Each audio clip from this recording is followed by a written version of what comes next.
Hi, this is Naveen Dwivedi and you are watching your YouTube channel English Study A to Z। जैसा कि आपको पता है, हमने पिछली वीडियो में इज, आर और एम का प्रयोग सीखा था, जिसमें हमने इज, आर, एम के बहुत सारे सेंटेंस बनाए थे। लेकिन दोस्तों, मैं आपको बता दूं, मैंने उसमें आपको इज, आर और एम का किसके साथ प्रयोग करना है ये नहीं बताया था। उसके लिए मैं आपसे सबसे पहले माफी मांगना चाहता हूं।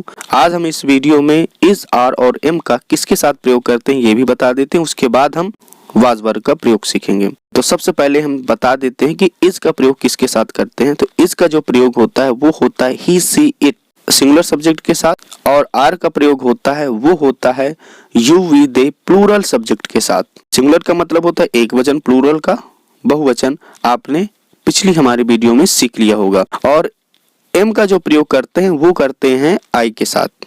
तो ये आपको क्लियर हो गया होगा जो पिछली वीडियो में हमने छोड़ दिया था कि इनका प्रयोग किसके साथ करते हैं। अब हम सीखते हैं वाज वर्ग का प्रयोग। वाज वर्ग का प्रयोग पास्ट टेंस में किया जाता है और हम इस वीडियो में कुछ ऐसे सेंटेंस लेंगे जिनमें क्रिया नहीं होगी, यानी वाज वर्ग का वहां प्रयोग करेंगे जिनमें क्रिया नहीं होगी, ऐसे सेंटेंस बनाएंगे।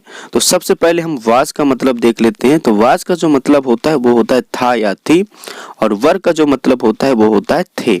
वाज का हम प्रयोग करते हैं he, she, it, I singular subject के साथ।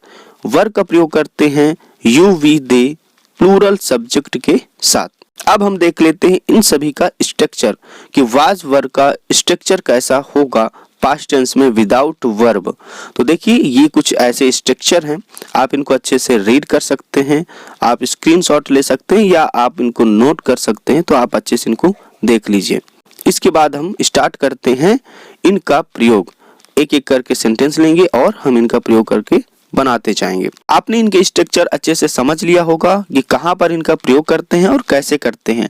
अब हम वाक्य लेते हैं और एक एक करके उनको समझते हैं। तो पहला हमारा जो वाक्य है वह एक आदमी था। इसकी जो इंग्लिश हम बनाएंगे, तो सबसे पहले आपने स्ट्रक्चर में देखा होगा कि अफर्मेटिव सेंटेंस है ये, जहां पर जो है नहीं ना हो वहां पर अफर्मेटिव सेंटेंस होता है, और जो नहीं वाला सेंटेंस है वो निगेटिव होता है, जो प्रश्न वाला सेंटेंस है वो इंट्रोगेटिव होता है, और कुछ ऐसे प्रश्न वाले सेंटेंस होते हैं जिनमें WH वर्ड आता है वो होते हैं WH इंट्रोगेटिव, और कुछ ऐसे सेंटेंस होते हैं जिनमें WH के साथ नाउन भी आता है वो होते हैं WH नाउन सेंटेंस, और हु वाले कुछ सेंटेंस होते हैं। इनके हिसाब से ये स्ट्रक्चर तैयार किए गए हैं। तो ये जो पहला वाक्य है वह है अफर्मेटिव सेंटेंस जिसमें नहीं ना हो, ना का प्रयोग ना हो, यानी निगेटिव ना हो, नकारात्मक ना हो।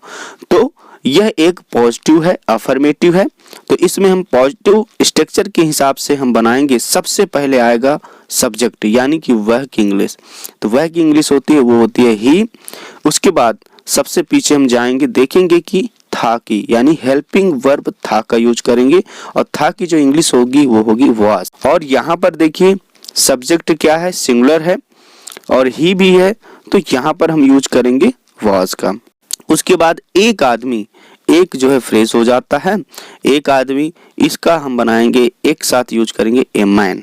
अब दूसरा वाक्य लेते हैं, जैसे हम लेते हैं वह एक अच्छी लड़की थी। वह एक अच्छी लड़की थी, इसमें सबसे पहले आया है वह, यानी कि सब्जेक्ट आया है।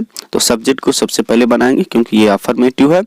और देखिए वह ये किसके लिए है, लड़की के लिए, इसलिए यहाँ पर यूज होगा सी। सी के बाद हम थी की इंग्लिश बनाएंगे, जो हमारा हेल्पिंग वर्ब है वॉज का प्रयोग करेंगे, तो आएगा वॉज। उसके बाद एक अच्छी लड़की, एक फ्रेज है, यानी एक साथ इनका प्रयोग करेंगे, तो इनके लिए आ जाएगा ए गुड गर्ल। तो she was a good girl. अब हम आते हैं नेगेटिव सेंटेंस में। तो नेगेटिव सेंटेंस में देखते हैं तीसरा वाक्य, वह मेरा घर नहीं था। तो यहाँ पर देखिए दैट वह के लिए आएगा क्योंकि घर की बात हो रही है, दैट आएगा। उसके बाद हम यूज करेंगे हेल्पिंग वर्ब वाज का। उसके बाद आपने स्ट्रक्चर में देखा होगा कि नेगेटिव सेंटेंस में वाज वर्ब के बाद लग जाता है नॉट, तो हम यहाँ यूज करेंगे नॉट का। इसके बाद आएगा मेरा घर, यानी माई होम। तो पूरा वाक्य जो बन जाता है वो हो जाता है that was not my home. अब अगला वाक्य लेते हैं, जैसे क्या वह मेरा भाई था। ये इंट्रोगेटिव आ गया जो क्या से शुरू होते हैं। तो जब भी क्या से शुरू होने वाले वाक्य हों उनमें सबसे पहले हम वाज वर्ग का प्रयोग करेंगे यानी हेल्पिंग वर्ग का प्रयोग करेंगे। तो क्या वह मेरा भाई था, तो था के लिए सबसे पहले हेल्पिंग वर्ब आएगा। आप स्ट्रक्चर में देख सकते हैं तो वॉज सबसे पहले यूज होगा, तो यहाँ पर यूज करेंगे सबसे पहले वॉज। उसके बाद हम सब्जेक्ट का यूज करते हैं तो वह के लिए आएगा ही, फिर मेरा भाई तो माई ब्रदर, तो पूरा वाक्य बन जाएगा was he my brother question mark. अब नेक्स्ट वाक्य लेते हैं, जैसे क्या वहां मैं नहीं था। क्या से शुरू भी हो रहा है और निगेटिव भी आ गया, इसलिए सबसे पहले तो आपको पता है हम सबसे पहले वॉज का यूज करेंगे। तो वॉज, उसके बाद हम यूज करेंगे सब्जेक्ट का। तो मैं एक सब्जेक्ट है, यहाँ पर मैं के लिए आएगा आई, और उसके बाद जब क्या से शुरू हो और निगेटिव आ जाए तब हम यूज करते हैं नॉट का। तो यहाँ पर देखिए आई के बाद लग जाएगा नॉट, उसके बाद वहां के लिए आ जाएगा देयर क्वेश्चन मार्क, यानी वॉज आई नॉट देयर, ये पूरा वाक्य बन जाता है। अगला वाक्य लेते हैं, जैसे मैं कब स्कूल में नहीं था। तो मैं कब स्कूल में नहीं था, इसमें कब आ गया यानी WH वर्ड आ गया, और WH वर्ड को कैसे बनाते हैं आप स्ट्रक्चर में देख लीजिए।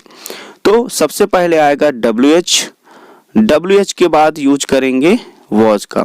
इस वाक्य में जो WH वर्ड है वो है कब, यानी W से स्टार्ट होने वाला। तो कब की इंग्लिश बनेगी व्हेन, सबसे पहले आ गया व्हेन, उसके बाद आई के साथ लगता है वॉज, इसलिए था के लिए आ जाएगा वॉज, उसके बाद मैं की इंग्लिश आई यानी सब्जेक्ट है आई, उसके बाद नहीं है इसलिए लग जाएगा सब्जेक्ट के बाद यानी आई के बाद नॉट, उसके बाद स्कूल में इन द स्कूल। तो पूरा वाक्य बन जाएगा when was I not in the school. अब अगला वाक्य देख लेते हैं, जैसे यह मेरी किताब नहीं थी। तो यह मेरी किताब नहीं थी, यहाँ पर हम इट का प्रयोग कर सकते हैं। तो यह के लिए हम यूज करेंगे इट, उसके बाद थी के लिए हम यूज करेंगे वॉज, और नहीं है इसलिए वॉज के बाद लग जाएगा नॉट, वाज नॉट, और मेरी किताब माई बुक। तो it was not my book. इसके बाद हम देखते हैं कौन के वाक्य। तो अगला वाक्य हो जाता है वह कौन था। तो इसकी इंग्लिश जो बनेगी, तो सबसे पहले कौन आता है, हु का यूज करेंगे तो आ गया हु, उसके बाद था के लिए यूज करेंगे वॉज, और ही की इंग्लिश हो जाएगी, सॉरी वह की इंग्लिश हो जाएगी ही। तो who was he question mark. इसके बाद एक और हु का सेंटेंस ले लेते हैं। तो जैसे कि वहां कौन जानवर नहीं था, यह एक वाक्य हो गया। तो कौन जानवर नहीं था, यानी कि सबसे पहले हम हु का यूज करेंगे तो आ गया हु, उसके बाद था के लिए आ जाएगा वॉज, और नहीं है तो नॉट लग जाएगा, तो यहाँ पर आ जाएगा नॉट, उसके बाद जानवर के लिए आ जाएगा द एनिमल, और वहां के लिए हो जाएगा देयर। तो who was not the animal there. ये हु के वाक्य बन गए।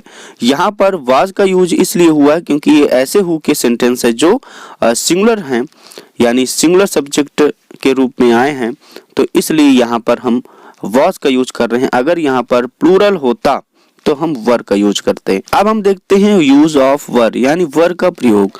तो जो पहला वाक्य हम लेंगे वो लेंगे आप एक विद्यार्थी, यानी आप एक छात्र थे। तो इसकी जो इंग्लिश होगी तो आप के लिए आ जाएगा यू, उसके बाद आपने देखा होगा स्ट्रक्चर में यू यानी सब्जेक्ट के बाद आ जाता है वर, तो वर का यूज करेंगे, यानी थे के लिए आ जाएगा वर, उसके बाद एक छात्र यानी ए स्टूडेंट, तो यू वर ए स्टूडेंट। उसके बाद अगला वाक्य है हम कभी अमीर नहीं थे। तो यहाँ पर देखिए यहाँ पर निगेटिव का यूज हुआ है, यानी निगेटिव सेंटेंस आया है। तो निगेटिव सेंटेंस में हम यूज करेंगे, सबसे पहले हम प्रयोग करेंगे सब्जेक्ट का, तो आएगा हम के लिए वी, उसके बाद थे की इंग्लिश हो जाएगी, यानी प्लूरल है तब भी थे लगेगा, और वी भी है तब भी थे लगेगा, तो आ जाएगा वर। उसके बाद कभी नहीं, ये भी निगेटिव है, कभी नहीं, तो कभी नहीं के लिए आ जाता है नेवर, उसके बाद अमीर के लिए आ जाएगा रिच। तो पूरा वाक्य जो बन जाएगा वी वर नेवर रिच। अब अगला वाक्य लेते हैं, जैसे मेढक तालाब में नहीं थे। ये निगेटिव भी है, तो यहाँ पर देखिए मेढक कई सारे इसलिए आ जाएगा द फ्रॉक्स, उसके बाद थे की इंग्लिश बन जाएगी हेल्पिंग वर्ब वर, उसके बाद नहीं के लिए आ जाएगा नॉट, तालाब में के लिए आ जाएगा इन द पॉन्ड। पूरा जो वाक्य बन जाएगा the frogs were not in the pond. इसके बाद अगला वाक्य है क्या वे जानवर थे, यानी इंट्रोगेटिव भी आ गया। तो सबसे पहले थे की इंग्लिश बनेगी क्या से शुरू हो रहा है क्योंकि, तो वर, उसके बाद वे की इंग्लिश हो जाएगी दे और जानवर की हो जाएगी एनिमल। तो पूरा वाक्य बन जाएगा वर दे एनिमल। इसके बाद जो अगला वाक्य है तुम स्कूल में कब नहीं थे, ये WH वर्ड हो गया। तो WH से स्टार्ट हो रहा है इसलिए हम यूज करेंगे WH वर्ड यानी कब, तो आ जाएगा व्हेन। उसके बाद थे की इंग्लिश बन जाएगी वर, उसके बाद सब्जेक्ट आ जाएगा यू, फिर नहीं के लिए नॉट और स्कूल में एट द स्कूल। तो पूरा वाक्य जो बन जाएगा वो हो जाएगा when were you not at the school. इसके बाद अगला वाक्य लेंगे कमरे में कितने मेहमान थे। तो देखिए यहाँ पर WH नाउन सेंटेंस हो गया, WH नाउन वर्ड आ गया। तो यहाँ पर देखिए कितने मेहमान, कितने के लिए जो नाउन है वो हो जाएगा मेहमान। तो सबसे पहले WH वर्ड यूज होगा, तो H से स्टार्ट हो रहा है इसलिए हाउ मैनी सबसे पहले आएगा, तो हाउ मैनी। उसके बाद नाउन आएगा तो गेट्स, उसके बाद थे की इंग्लिश वर, उसके बाद कमरे में तो इन द रूम। तो पूरा वाक्य बन जाएगा how many gates were in the room. इसके बाद अगला वाक्य हु का देख लेते हैं।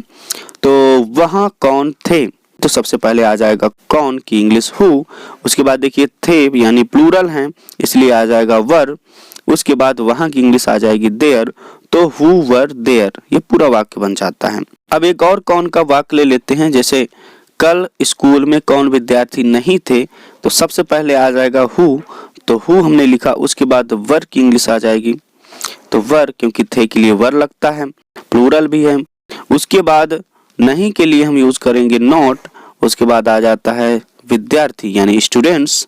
अब स्कूल में एट द स्कूल, उसके बाद समय के लिए यानी कल की बात हो रही इसलिए आ जाएगा यस्टरडे, तो who were not student at school yesterday. तो आपने इस वीडियो में वाज वर्ग का प्रयोग अच्छे से सीख लिया होगा, लेकिन अगर अभी भी आपके पास कोई डाउट हो तो आप कमेंट बॉक्स में कमेंट कर सकते हैं और हमसे पूछ सकते हैं। आगे आने वाली वीडियो में हम फ्यूचर टेंस के हेल्पिंग वर्ब देखेंगे। अगर आपको ये वीडियो पसंद आई हो तो इस वीडियो को लाइक कमेंट करिए और चैनल को सब्सक्राइब करिए। चैनल को सब्सक्राइब करने के बाद हमारी नेक्स्ट वीडियो आपके पास आसानी से पहुंच जाएगी। तो चलिए मिलते हैं नए वीडियो में, तब तक के लिए thank you very much and good bye.